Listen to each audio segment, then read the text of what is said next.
Everyone, welcome to my kitchen. I am getting ready for a big party tonight on our back deck. So fortunately the weather is proving to be great today, so that's the good part. Now it's time to get ready for the party, and I thought maybe you're like me. I would love to peek into the kitchens of all my girlfriends and just see how they do their parties. So come along for the ride. We're going to share some recipes and some ideas that we've got. I've got 20 leaders coming over. I decided, hey, I'm just going to cook for them, and hopefully they'll feel as special as they are to me. So join us for the fun. We hope you'll get some ideas and tools on how to do a party that you're going to love.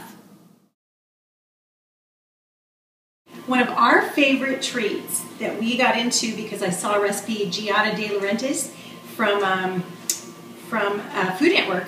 She does these lamb chops and they're on the grill, and so we've been doing them for our parties at Christmas, at the holidays, and also for special occasions. You can get these little butterfly lamb chops at Sam's Club, or today we got ours at Trader Joe's because Sam's Club was out of them. But the key is the marinade, and Giada has this awesome marinade. So I grow the rosemary in our garden, and then you mix it with coarse salt, a touch of cayenne pepper, and I'll post this to our website too, this recipe. A little bit of thyme, garlic, and olive oil, and you just spread it on these lamb chops, and you're going to want to let them marinate for probably, well, I like to let them marinate for a couple of hours, and it looks like I've got about 2 hours before my party starts. So I'm going to leave these at room temperature only because I don't have room in my fridge. But you can also put them in the fridge if you want to start marinating them earlier. I just douse this stuff on them. Best to do them on both sides, but I want to make sure I don't run out of this stuff on all of my lamb chops. And so then you just let it soak in, and it is amazing how this marinade goes deep within these lamb chops, and it is the key. When you add this with the grill flavor, it is absolutely to die for. People who have never liked lamb or maybe have never tried lamb absolutely go nuts. They love these things. I learned to know this recipe a couple of years ago, like 20 years ago, when I was going to school in Tulsa, and there was a restaurant that served this, and all of us girlfriends went crazy over this item. It's called baked fudge, and it's so easy to make, and I'm going to show you how and give you the recipe, because then you can be the hero of your party.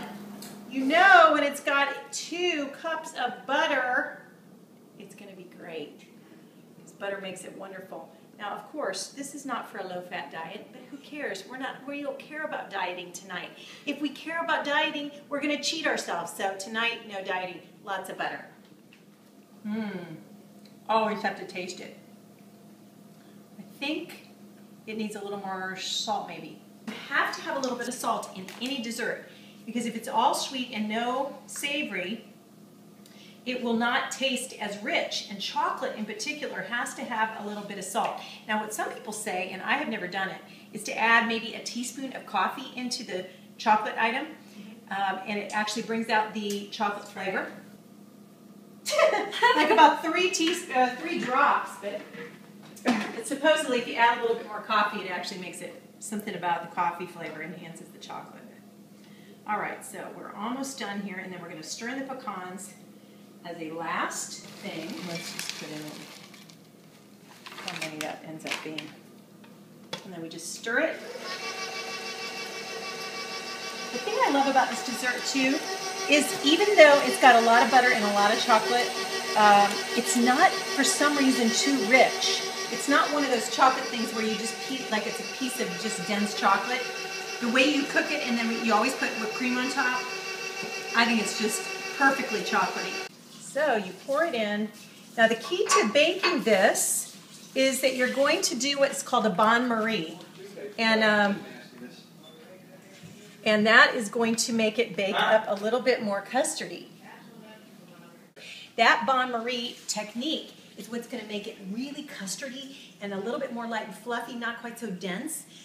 Even after it cools a little bit, it'll be not like a true fudge density, but actually more of a little bit of a fluff, which you want, because that makes it not so overly rich and where you can only have one bite of it. So now my guests are starting to arrive and the party is about to begin. So I'm putting the finishing touches on the baked fudge. I keep a little container like this. I think we got this from Pampered Chef. My mother-in-law gave it to me, and it's a little powdered sugar salt shaker, so I always keep it in my cabinet. It's great for baked fudge. It's great for French toast, and you just sprinkle a little on the top. Top it with fresh whipped cream, and it will be a hit. So now we're looking at our lovely spritzers, which Amy is serving up. And tonight what we do is we take a cup, we put a portion of any sort of pomegranate, cranberry juice, whatever flavor of cranberry you like. Then you throw in some tonic. So you do about 2/3 juice, a third tonic on ice with a slice of lime. Be sure you squeeze it. And then we're sticking the fun straws in our beautiful color glasses. Everybody loves these cranberry tonic spritzers, and they're a great late summer treat. Of course, you always need some fresh flowers, which make for a beautiful table. Use the name tags for the placeholders. And of course, your great grilling assistant, a must-have addition, not to mention your great assistants who can help pour drinks and greet the guests. The friends, of course, are the best part of the entire event, and a wonderful meal for all. What a great, great night.